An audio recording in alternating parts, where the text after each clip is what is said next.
think it was when I was age 12, I had one of the most wonderful summers of my life when my dad took me on summer stock tour with him around the East, and I just remember almost every moment of that during that summer.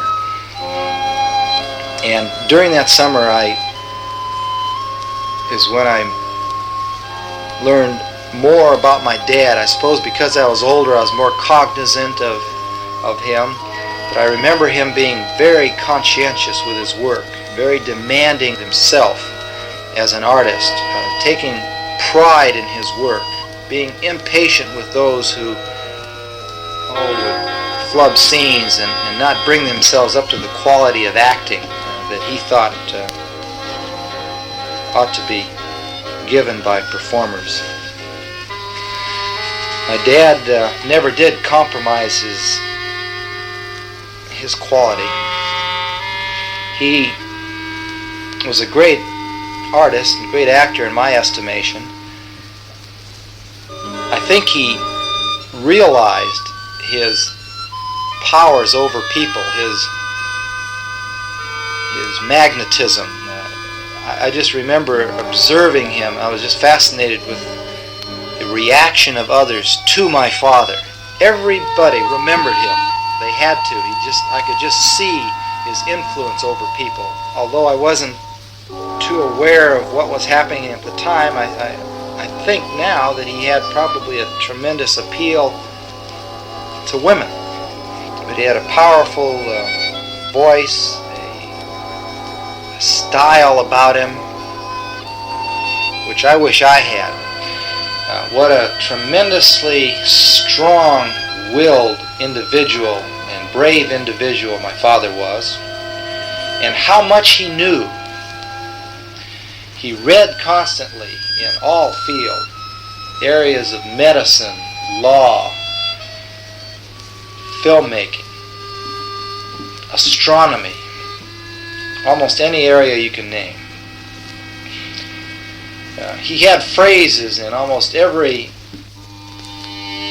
common language. I mean German, French, Italian. He had a saying in almost every language for any occasion that presented itself. He had a working knowledge of many languages. In other words, he wouldn't starve to death. He'd have food on the table and a place to sleep in almost any country you'd want to put him in. He could talk to people.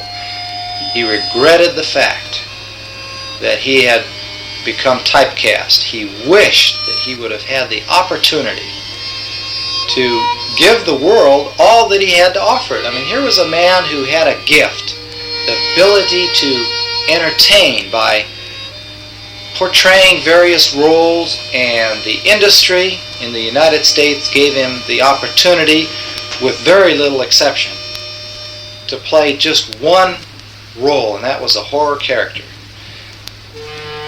In Europe, it was utilized. In America, it was a mere potential that never was developed, except to the extent he was allowed to play horror roles, with, as I say, very few exceptions.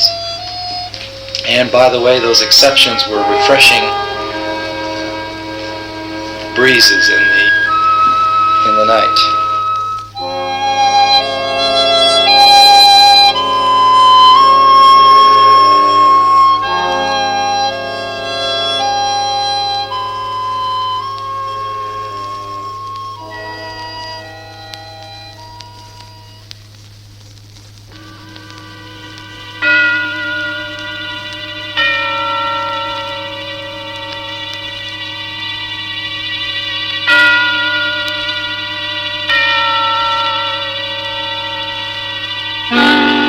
Suspense.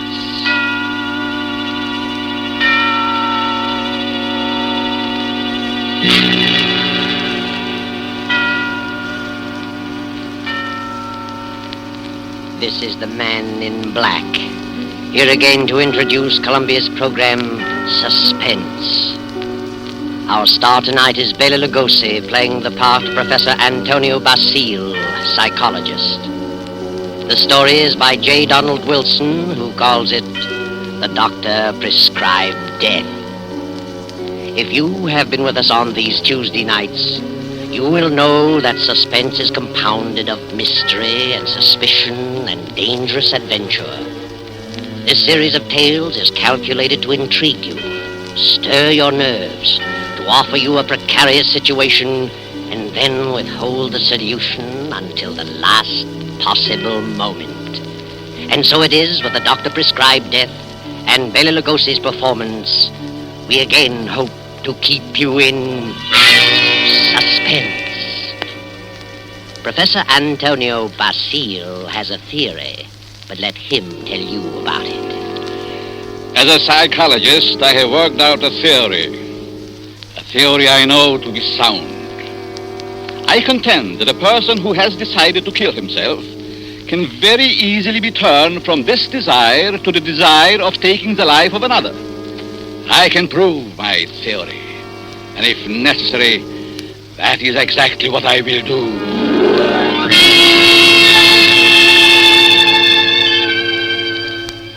Yes, Professor Antonio Basile has a theory, but only a theory. And he's worried about what his publisher will say, so he visits the editor, whose name is Hellman. Hellman finishes the manuscript and tosses it on the desk. Professor Basile leans forward eagerly and... Well, Hellman, what do you think? Professor Basile, it's purely conjecture, simply a theory, and I wouldn't advise publishing it. I worked on that theory for a long time. I'm positive of it. I know it'll work. Suppose it will. What good is it? What good have you accomplished if you can prove it'll work? Are you laughing at me, Hellman? It's so silly. An ordinary human being has suffered reverses. Is sick of it all. He wants to leave it all behind. And you say he can be changed to want to kill someone else. I do. Self-destruction and the destruction of other life are closely related in the mind. The dividing line is very thin. It's ridiculous. And you won't publish it? Ranger would fire me. Why? He told me that, in his opinion, you should be in the asylum. Mr. Granger said that. Does he think I'm insane? How do I know? Hellman, Mr. Granger didn't say that. It's you who thinks I'm crazy. You've never liked me. For some reason, you are trying to tear me down. Well, we'll see, Mr. Hellman. We'll see. Now, wait a minute. I'll show you whether my works are illogical. I'll show you whether I'm insane. Oh, calm down. I'm going to make you eat those words. I know you don't like me, but I'm going to prove that my theory is sound. Good night. Wait a minute. Basile, wait. You wait, Hellman. You wait. Yes, wait, Hellman. Wait. Professor Basile, seething with resentment, rushes from the office and strides angrily down the street. Insane, huh? I'll prove my theory. I'll find a subject. I'll find someone who wants to take his own life. And so Basile goes home, late for dinner. He finds a note from his wife, Myra, saying she's decided to attend the opera and will be home around 11:30. Then Professor Basile gets an inspiration. He goes to the bridge over the deep canyon, the bridge called Suicide.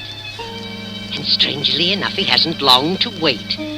As he stands against the railing in the fog, a figure appears a few feet beyond, stops. Sudden gesture, prepares to leap. Don't do it. Wait a minute. Listen. Huh? That's very silly. Let go of me. Oh, no. I couldn't do that. I need you. I don't need you. Don't you know this is against the law? You're not an officer.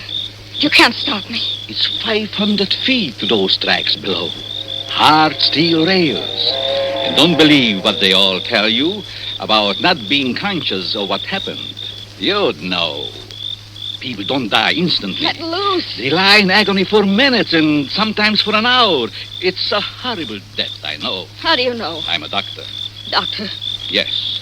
I can tell you much simpler ways, much less painful ways and quicker. You're a nice young girl. An intelligent girl. You wouldn't want it to happen this way. Maybe after I talk to you a while, you wouldn't want to do this at all. No. No. But come on. Let's talk it over.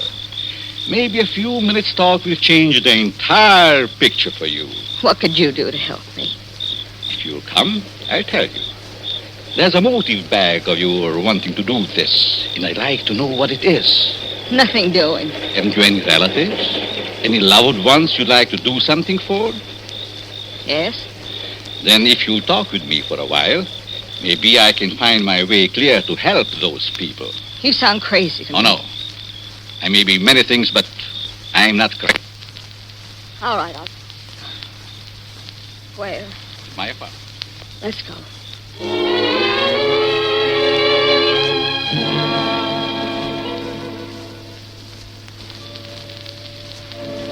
Well, here we are. Come in, please. Well, what do you want to know? Sit down first. Are you hungry? No, I'm not that broke. It isn't poverty. I knew that. I could tell by your clothes. Now first, why did you come here? Why? Why, because you talked me into it. I see. You're not afraid of me? Afraid? In my frame of mind. What can I lose? Suppose I told you that I really brought you here to kill you. Kill me? You know, you're a very pretty girl, don't you? Yeah? That doesn't always mean so much. To the right man, it might. That's what I thought. But I found out it didn't mean a thing. Ah, then it was because of a man. I knew it. Really? How did you guess? I'm a student of psychology. I'm Professor Antonio Basil. I see. And you want to know what makes me tick. You want to know the reason behind my action tonight. That's right. I would like to know what happened to make you want to kill yourself. Suicide is a mental aberration. Yeah? I'd like to know what preceded the decision to destroy yourself. And what you thought about until the moment I stopped you on the bridge. What good will that do me? You said you weren't broke, but you also said you had some loved ones you'd like to do something for. I meant I wasn't broke to the point of being hungry.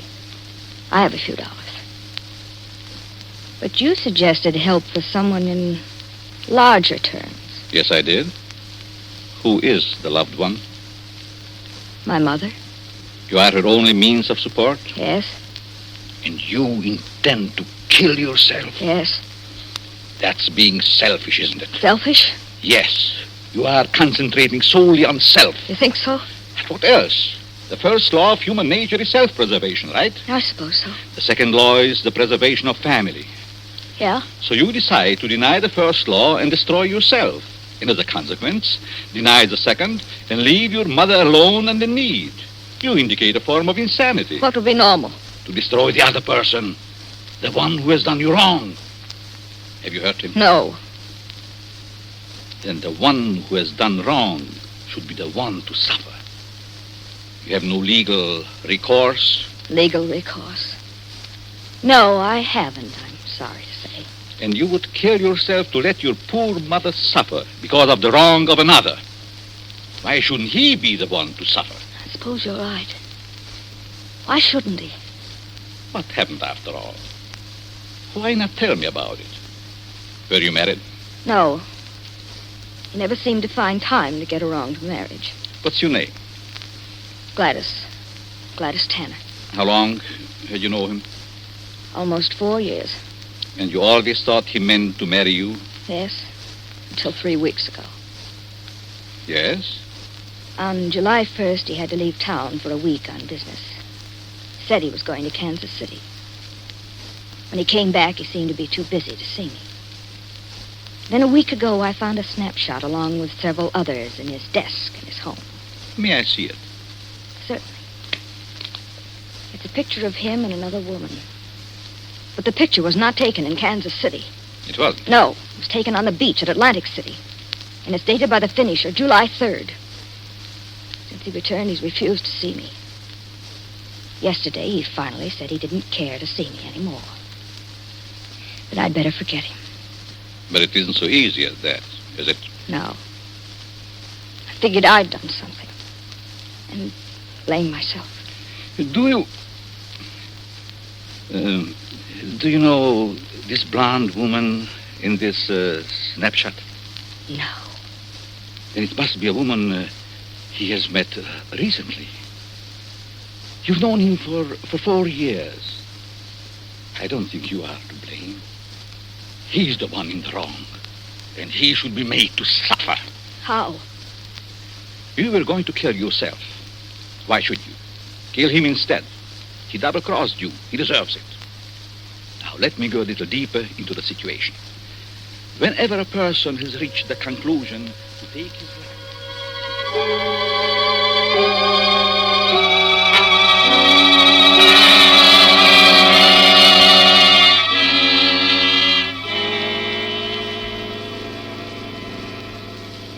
You are sure you have made up your mind, Miss Tanner? Positively. Now, if you're careful, you won't be caught. No. But whether you are or not, I'm giving you this check for $1,000 made out to cash to be sent to your mother only after the man is dead. Write his name on this pad. There you are. I will know what has happened by the newspapers. And I will be told payment until I learn that you have gone through with it. It'll happen tonight. Very well. You are sure? You are determined? Absolutely. Nothing could stop me. Very good. Just what would happen if I did get caught? You won't get caught if you follow my instructions. I know. Now, here is a small revolver. It'll fit easily in your purse. That's all you need. Be sure to wipe your fingerprints off and leave the gun near the body. Yeah. Well, goodbye, Dr. Basile. Goodbye, Gladys, and good luck.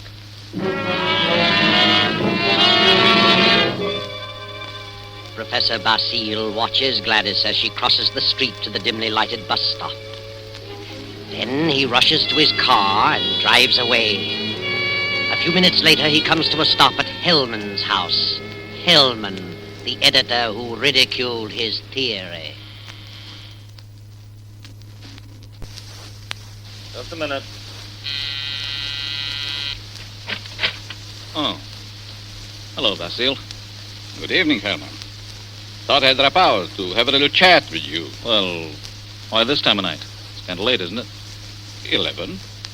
Didn't think that was late for you. No? Come in. Thanks. Sit down. What's on your mind? I want to talk to you about my theory you ridicule so definitely. My theory about suicide. Oh. Well, I just don't believe it, that's all. And I said I'd prove it, didn't I? Yes, but what are you getting at? It's going to be proved. My theory is going to be proved tonight. Well, that's fine. Go right ahead and prove it. I don't like you, Hellman. I'd never liked you.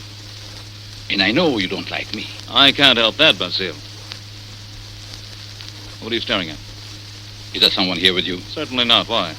That's a woman's purse on the Davenport. Oh, my secretary dropped by earlier this evening with the manuscript. She must have forgotten it. She's not here now? Of course not. Then I'll continue. I found a subject. A girl who was ready to commit suicide because a man jilted her. In a few hours, I was successful in changing her thoughts from suicide to homicide, and she is going to kill the man tonight. What do you think of that? There may be a dozen murders tonight. Ah, but you'll know which one I mean. You'll know about this murder. What do you mean? Because I'm going to tell you who the victim is going to be. You know who the intended victim is? Why don't you stop it? But then I wouldn't have proved my theory. If you put this girl up to it, you're as guilty as she is. You're insane, Basile. Hopelessly insane. You think so, Herman? The whole idea is mad. Too utterly ridiculous for words. No sane man would ever think of such a useless, senseless idea. And for heaven's sake, stop laughing. I'm thinking about the victim when he learned. Who is the victim? Martin Hellman. Me? Yes, you. I don't believe you. You will this time. Who is this girl? I know no girl who'd want to kill me. This one does. Now. Oh, nonsense. However, I wouldn't put it past you to hire someone to do something like this. No, this girl is no fake. This girl is serious, deadly serious. You probably hypnotized some poor woman, figuring she'd never remember what happened. Oh, Hellman, you underestimate me. Maybe I do underestimate your evil mind. But believe Put me... up your hands, Hellman. Get away from that desk. I'll just take care of that gun, Hellman. That's better. Well, since when did you start carrying a gun, Basile? A gun? Don't be silly. This isn't a gun in my pocket. It's just my pipe. See? Well, what do you hear, Hellman? Nothing. Oh, yes, you do. I heard it, too. A sound on the porch. I leave now. The back way. I put your gun in the kitchen. And I'll be very careful to remove all my fingerprints. You insane fool. Oh, fancy you. You, Hellman, you are going to help prove my theory. Good night, Hellman. Crazy devil. I'll have him locked up before he gets across town. Good evening, Mr. Hellman. Huh? How did you get in here? Through the patio door. What do you want? I wanted to talk to you. Very strangely. You're just imagining things. And what are you doing here? I wanted to tell you something. Yeah? What? When you first indicated to me that you were through with me, I was terribly hurt. I thought all along that we were to be married. I couldn't understand. I tried and tried to think of something I'd done to cause our breakup. Then I happened to find this snapshot in your desk. Snapshot? Take a look at it. Kansas City. No, Atlantic City, New Jersey. You and a blonde. And the date is stamped on the back. A business trip. Ha! Well, what about it? I just wanted you to know that you weren't so slick. I wanted you to know that I knew about the blonde. That I knew you'd lied. Now that you've told me, what good does it do you? A lot of good. First, I thought you came here for money. How could you think such a thing? Well, I think you'd better go now. I'm going. Goodbye, Morton. And good luck in your new venture. What venture? This one. Gladys! Gladys! And wish me luck in mine.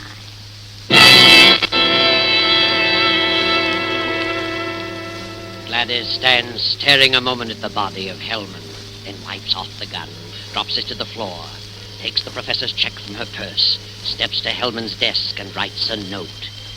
Then she puts the note in an envelope with the check, addresses it, stamps it, turns out the lights, and steps out into the dark street. At the corner, she drops the envelope in the mailbox and disappears. Professor Basile heard the shots. His theory worked. Hellman will torment him no more. The perfect crime. So he can go home to his wife now and go to sleep. Myra. Myra. Huh? What? Oh, Antonio. What are you doing asleep on the Davenport? Do you know what time it is? It must be after midnight. I've been waiting for you. How was opera? Oh, fair. Nothing to brag about. Who sang the lead? Belchiati. He wasn't very good. Belchiati. He's a poor Othello. Othello? I thought they were doing Ida tonight. No, they switched because someone was ill. Oh, I just as soon have stayed home. Have a nightcap, Myra? No, thanks. I'm tired. I think I'll go to bed. I'll be along presently. Good night.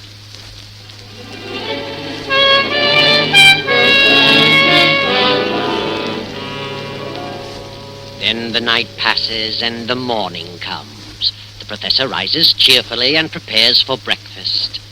Then... I'll get it, Myra. Yes? Are you Professor Basile? Yes, May we come in? We'd like to talk with you. of course. What is it you want? Is your wife in? Yes. We'd like to see her, too. What? Oh, I'm Lieutenant Davis. Detective headquarters. Well, what do you want? Will you call your wife? Why, certainly. Myra! But what's this all about? What is it, Antonio? These men are from detective headquarters. They want to talk to us. Really? What about? May I ask where you were last night, Mrs. Basile? Certainly. I went to the opera. What time did you get home? Oh, I imagine it was around 11 or shortly after. Mm-hmm. Were you at home last evening, Professor? Well, I was at the club and got home about 12:30. By the way, do you know a Morton Hellman? Suddenly. What about him? He's been murdered. Murdered? Good Lord. When? Around midnight last night. I found him this morning. How terrible. Why, I've known him for years. He was editor-in-chief of the company publishing my writings. I'm a psychologist, you know. Yes, we know.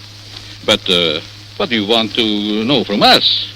We weren't connected socially with Hellman, just in business. Did you know him, Mrs. Basile? Yes, I knew him very slightly.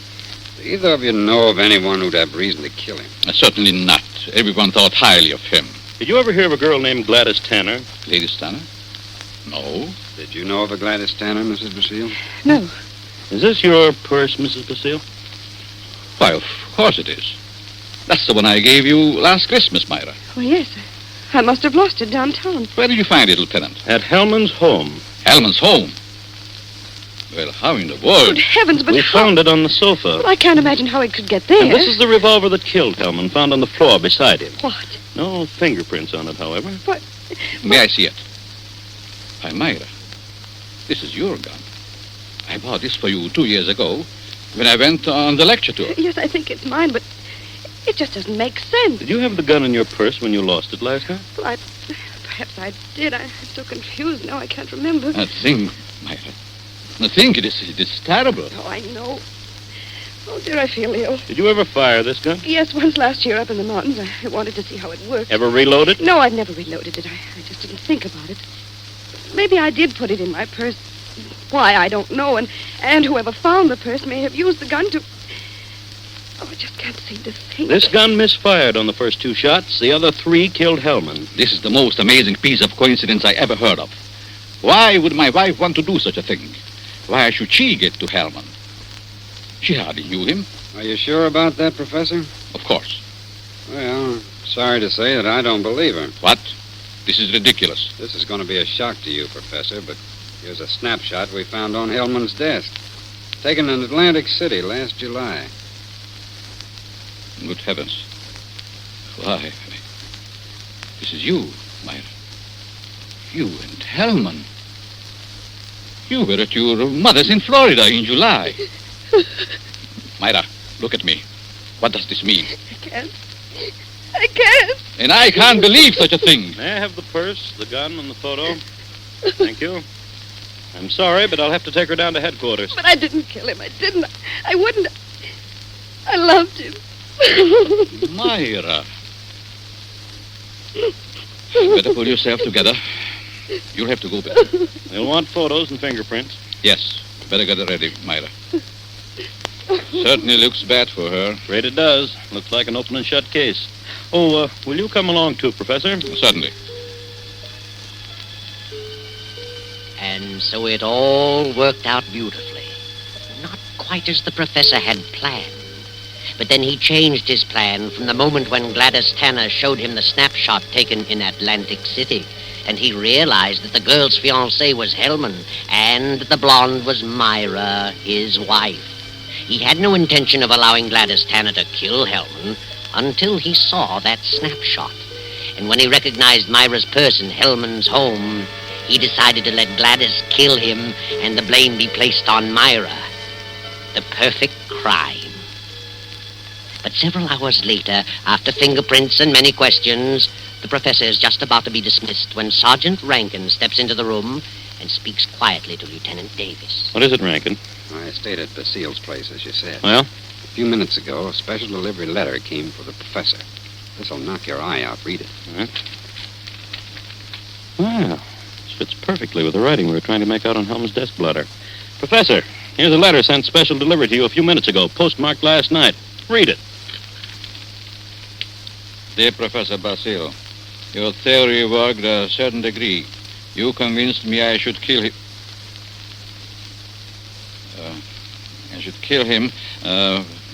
But when that gun you gave me misfired twice, I almost quit. Go ahead, Professor. Read on. Then as I looked at him on the floor, the feeling of self-destruction came back. I'm going ahead with my plan. Here's your check. I won't need it. Besides, I lied to you.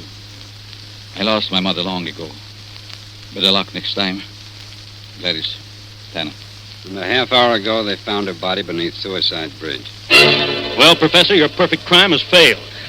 Failed. Yes, failed. Wonderful setup on paper, but your theory backfired and you're up for murder. But I didn't kill him. But you planned it and you're as guilty as Gladys. She's paid her penalty, now it's your turn. No. I won't be hanged. Never! Drink and breath!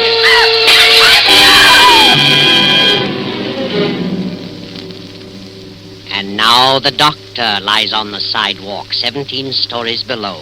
His entire theory worked in reverse.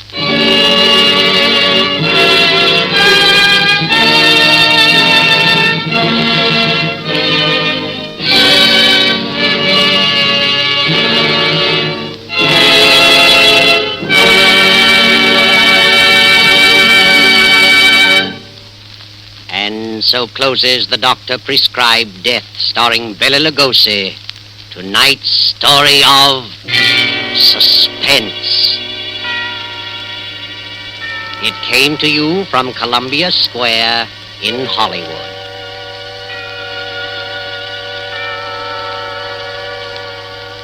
This is the man in black who conveys to you Columbia's invitation to spend this half hour in suspense with us again next Tuesday when we present the noted actor, Mr. Sidney Greenstreet, in The Hangman Won't Wait.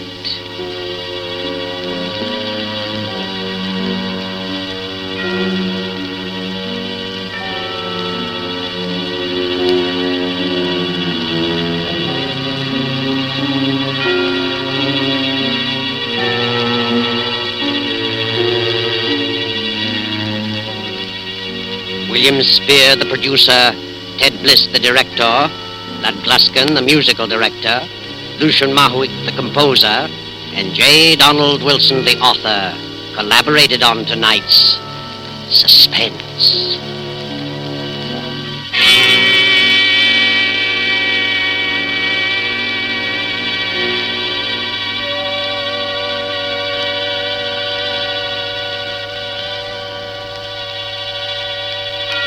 This is the Columbia Broadcasting System.